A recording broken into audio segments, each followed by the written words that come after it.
AM 950, the progressive voice of Minnesota. It's the Matt McNeil Show. It's Paul freaking Metsa. it's a living Minnesota music legend. He's kind enough to take pity on my poor little show and join me and have conversation. Paul, thank you very much. I appreciate the time as always. Well, it's always a pleasure being on with you, Matt. I thought about you last night. We did a little warm-up gig for the big show at the Dakota on Wednesday the 20th up in Virginia, Minnesota. Nice. A bar called Flamers on the main drag. I know Flamers. I've been to Flamers. Yeah. A good place. I mean, how'd the show go? Oh, it was great. It was, that's the oldest bar in Virginia. It was opened its doors in 1905. Before that, there was a bar there, but as you probably know, the main street of Virginia burnt down in around 1900 because everything was wood. Yep. So, but it was one of the first bars inside a brick building, and we had a ball. By the way, and I want to make sure I give you once again a lot of credit because of the advice you gave me when I went down to New Orleans about great music and stuff like this. I went to the Preservation Hall. Jazz drummer legend Shannon Powell, as well as the 91-year-old Jazz Hall of Famer sax player Charlie Gabriel in a 7-piece band together. Holy God, was that good. Oh, does that sound like fun? Well, it just goes to show you, if you keep your chops up, you can play as long as you're walking the earth. I mean, Bob Dylan just got done with, I think it was about a year and a half tour, couple of months at a time, and he's turning 83 on May 24th. Yeah. So, God, and I love the older musicians because that's if you keep playing, you actually will get better. Although all musicians have those points in their career that goes, man, I'm not going anywhere, but. I have those dry spells, but I'm feeling really good. Sonny came up to play my regular gig with me here in Duluth on Wednesday at the Blackwater Lounge, my happy hour show. So wow.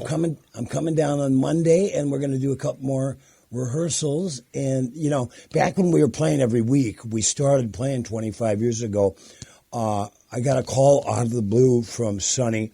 When he was playing at Gabby's on the river, if you remember Gabby's. It turned into Psycho Susie's for years. But we played there in the summertime. And then one thing led to another. I got an offer to be the music director at Famous Dave's Barbecue and Blues in Uptown Minneapolis. So that came with 2 happy hours. And when the summer got over at Gabby's, because it was an outdoor gig, we moved over to Famous Dave's, and we ended up playing there during my run there, my tenure was 7 years, but we've been playing, every year for 25 years, including a legendary trip to Reykjavik, Iceland, with the Minnesota Department of Tourism, and which was a lot of fun, and so it's just a joy playing. I think one of the things why we've been around so long is we've only played kind of weekly for years. Sometimes when you're playing night by night with the same guys or gals, that's kind of when the burnout starts. But we've been lucky. We're such good friends. It's just a really fun time anytime we get together to play. We need to make sure we get the specifics out here. Wednesday, December 20th, 7 p.m. You guys are at the Dakota. Doors at 5:30. Tickets, the show starts at 7. Tickets are available. Go to the Dakota's website there. It's the 25th anniversary show with you and Sonny Earl. Talk about the idea of this coming together. At what point did you say, you know what, we need to do a show? Well, it was when I moved to Duluth a couple of years ago. Sonny came up a couple times. I can't remember. We played. I did when my book Alphabet Jazz came out, we did a big show at the Women's Club, so we got together there with a lovely singer, Mary Harris. But we really haven't played that much, so we were just kind of looking at the calendar, and we started in the summer of '98, and that's 25 years, and that's as good as a reason as any to celebrate. Lowell Pickett, the great brains behind the Dakota Jazz Club, called me. He wanted me to open up another show for somebody, and I said, I was actually booked that night, so I couldn't come down to Minneapolis to do it. So I said, by the way, Lowell, now that I've got you on the line, Sonny and Earl and I are celebrating our 25th anniversary, and we'd love to do it at the Dakota. So he threw me out a couple of dates on that phone call. I grabbed one, and it worked out really well. I played the Dakota probably 6, 7, 8 times. Sonny and I opened for John Hammond there in 2011. I've played with Maria Muldaur there. Actually, a fun gig solo opened up for John Oates of Hall & Oates, and Betty Levette and Joan Osborne and others. It's just a really classy club. The sound man Craig Eichhorn is just a wizard, and they treat you. They treat you like real human beings, which not every nightclub does. No. Well, and they also, can I mention the food? The food is top notch there. And you're a foodie. I am. Well, I just like eating now. Well, and you bring that about Dakota. The Dakota's got such a good rep. Because of that, I think it's one of those, you get clubs like that one across the country where people will search out that club because, they're going to treat me with respect, as opposed to, especially if you've been on the, in the market and been working for 20, 25 years, you don't need to go to another dive bar. You want to go to some place where it's going to be an enjoyable experience. Well, in fact, I just saw an article in the LA Times name-checking the Dakota and said, why can't we have a club like this in Los Angeles? I played the Iridium a few years back for the 60th anniversary of Gertie's Folk City, which was a great honor. I played with Willie Nile and Rob Stoner, who was a bass player in the Rolling Thunder Review, and some other great musicians. And the Iridium is close to the Dakota in terms of they have a wide variety of music that's not just jazz. You look at who the Dakota's been bringing in, man. They've had just over the last several months, Steve Earle, I think Livingston Taylor, Lucinda Williams. My God, those are the biggest names in music in terms of Americana, and that they choose to play the Dakota says a lot about the club. Well, and the reputation is there. I think one of the things that I noticed too is you get, in Minnesota it's harder because having gone to New Orleans and having gone and spent a lot of time in the southeastern United States, you get a lot of venues there that can do outdoor shows, and you do parks and stuff much longer than we do here. As you did the Psycho Susies and that, over by the river there. You can do some of that here, but you need to have clubs here just because comes October, it gets a little bit more difficult to do outdoor shows. Matt, in 1997, I had a solo gig up in Ely, Minnesota at it was called the Yugoslav National Club. It cost $2 a year to join, and it was a funky little club on the second floor of the building right off the main drag. And we knew it was going to be cold. That night broke the 100-year record for cold. It was 60 below without a wind chill. I had this great idea. There was a guy from WELY radio station camped in a snowbank, broadcasting live, and I had an idea. I'm going to take my guitar, go out there in the morning, and play and see if I can't break the Guinness World Record for coldest outdoor concerts. And I woke up that morning, I said, what was I thinking of? I couldn't seem. But, there's funny because they had the pond hockey tournament, I don't know, 10 or 12 years ago, and I put together a band with Stan Kipper, Greg Genhofer, and one other, and Bobby Vandell. All three musicians, all three hockey players. So they did a song, I forget what song they did, and then they also did the national anthem. And Greg is looking in to sing if that might break the Guinness Book of World Records for loudest or coldest outdoor show, because I believe they had iced out part of Lake Calhoun, and that's where the hockey tournament and the performance was. So I might get in there as a manager with that record. Oh, Robert A. McCoskey. Yeah. I guess you don't have a horn section if it gets that cold. I mean, it cuts back on that. I remember I was down south, and I'm walking through Port Royal, South Carolina, and there's this great musician playing. I'm like, holy God, it's Joe Louis Walker. And it's like, and that's, I think, one of the things that I would love to see Minneapolis, St. Paul, Minnesota as a whole get better at that. If we have 4 months, fine. Everyone gets out, everyone plays music, kind of enjoy it, because that is, I think, how you cultivate a better music scene all around. The musicians get to play more, people get to enjoy it more, it encourages more people to get into music. I think there is something to that exposing more people to the blues and to jazz especially, I think is a good thing, and I'm glad you guys are still doing it.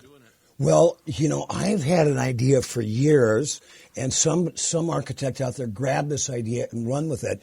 But when they were building the new library downtown, I posited the idea that there's no reason why they couldn't have an outdoor stage that's heated for the musicians, but still have a place where we're Minnesotans. We'll bundle up and go outdoors to whether we're skiing or snowshoeing or hiking.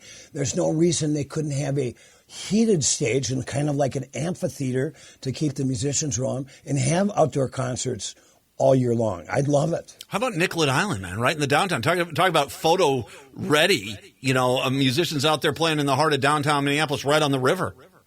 I am so that we got to get to McNeil Metsa nightclub.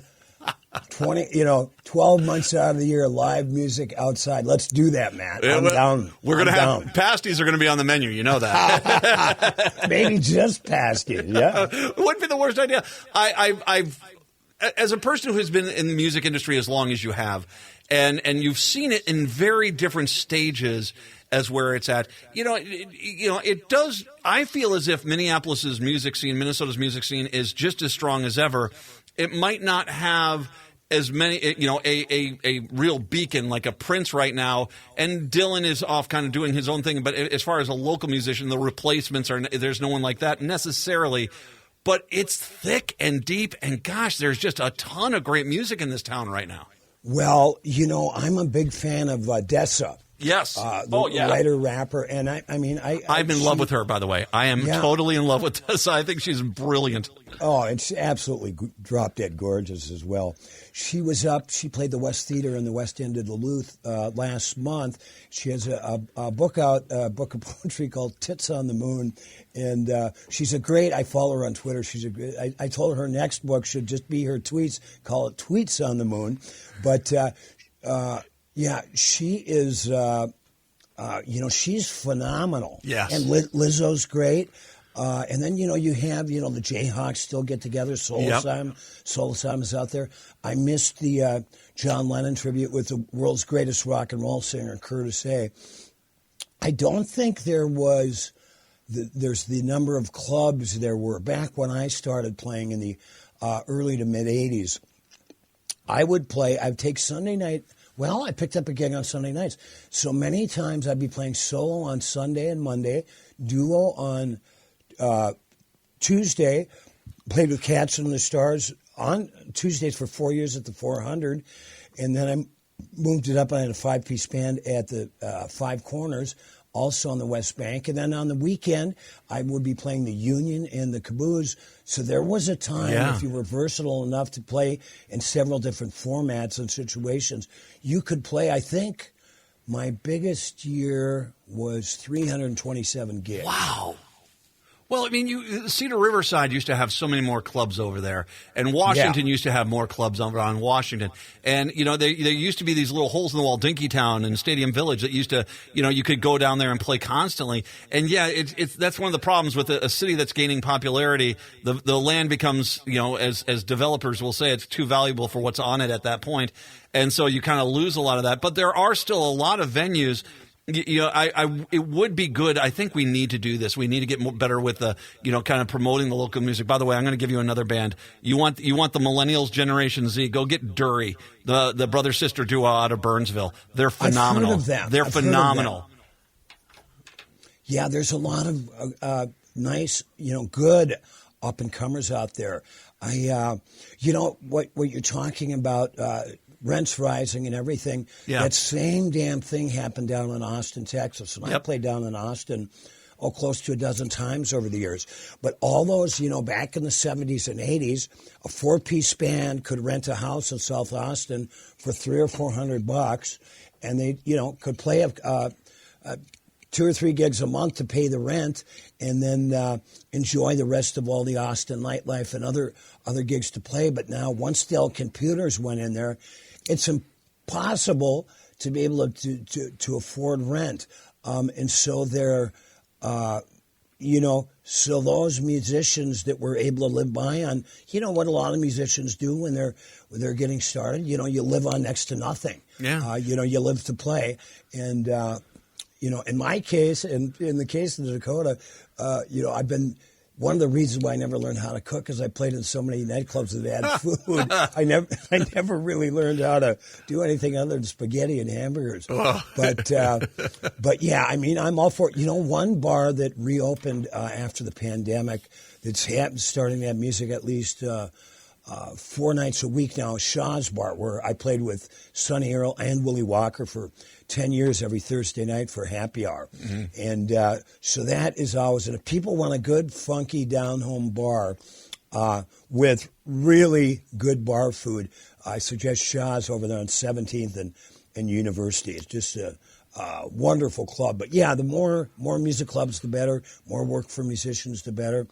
The one thing Minneapolis has, like Austin, is a really sophisticated music audience that loves a variety of styles of music. Back in the day when all the clubs were hitting on full, on all cylinders, you could, in the course of a week in Minneapolis, you could go hear reggae, blues, jazz, folk, singer-songwriters, bluegrass, country music, and basically have all those choices on any night of the week. That's how rich, at least the music scene I came up in the Twin Cities. And I don't know if it will ever be like that again because, truthfully, we're living in this computer world. Everybody's on their phones and on their computer screens. I don't think overall, I hope I'm wrong, that somebody when they turn 18 or drinking age, the legal drinking age, when we were that age, Matt, the first thing we did was go to a bar and hear music, right? Yeah. And I don't know if kids coming of age have that same fire in their belly that we did. I know there's a lot of great young musicians out there and young music fans. So, but I just, times change. But that's why when you tell the story of going to see the Preservation Hall Jazz Band, it's just great to know some things never change. Well, I grew up in the era where First Avenue was my club. And it's a different beast today. And don't get me wrong, they still play a lot of great local bands and stuff get in there. But back then it was, going in there, 5 nights a week. And it was, you kind of enjoy that. Can I ask one last thing here for you before we're going to play a song from you? We got to, your song Train from Montana. We're going to play that out today. But I want to ask you, have you ever thought about revisiting going on the road and just kind of being the rambling musician and going across the country and just, finding clubs and just working your way across the country that way? I've done very little of getting in a car and going out of state. Now, I played Boston, New York City, Los Angeles, Miami, and Austin. But usually what I do is I go down for a week, do a gig or two, and then just hang out and see the sights. If I ever had a situation where I could, let's say, get an opening act with somebody like Lyle Lovett, whose debut show I opened up for at the Fitzgerald Theater in '89 in St. Paul, I would do it. But I have I give a lot of credit to Charlie Parr. Charlie gets out there in his van and he'll go out and do 40 or 50 dates in 55 or 60 days. A lot of times he sleeps in his van at restaurants, and I think I might be a little too old for that. I like the creature comforts, and it's one reason why I've loved house gigs, weekly gigs, is I've been able to sleep in my own bed. So I would love to travel, yes, but I have to do it with a certain amount of comfort. I would love to see you play Preservation Hall, man. That would be amazing. That would be amazing. I would love to play. There's several clubs down there I'd love to get to. Plus, just New Orleans is it's one of the greatest cities in the world. It's good fun, man. Now, we, of course, once again, you want to see him in Minneapolis, St. Paul. You don't get to see him that often. You have a chance to see him on Wednesday. This is at the Dakota. Doors open at 5:30. Shows at 7 o'clock. Paul Metsa, Sonny Earl, together at the Dakota. Great food. Make sure you tip your waiters and waitresses. It's a good time out there. Paul, it sounds like we might have a pair of tickets to give away. Is that right? The Dakota was nice enough to offer Matt McNeil personally 2 pairs of tickets to give away. 2 pairs? Yep. Okay. All right. Let's. Should we do that? We'll give away 2 pairs of tickets. I'll tell you what. We'll do that when we're going to the break. Paul, as always, an enjoyable conversation. Congratulations on the gig. All my best, and all my best to Sonny Earl as well. Thank you, and everybody out there on AM 950 Radio Land. Happy holidays. Happy holidays to you, my friend. Happy holidays indeed. Thanks, brother. I always appreciate it. Take care. 952-946-6205, 952-946-6205. Let's give away a pair of tickets. Let's give away a pair of tickets. Caller number 5. Caller number 5 at 952 946-6205, 952-946-6205. Caller number 5, you will win yourself a pair of tickets to go see Paul Metsa, Sonny Earl at the Dakota on Wednesday. Good luck. 952-946-6205. Caller number 5, you're going to win. We'll take a break. Come on back. Listen to some Metsa music on the way out on a Friday. It's the Matt McNeil Show right here on AM 950.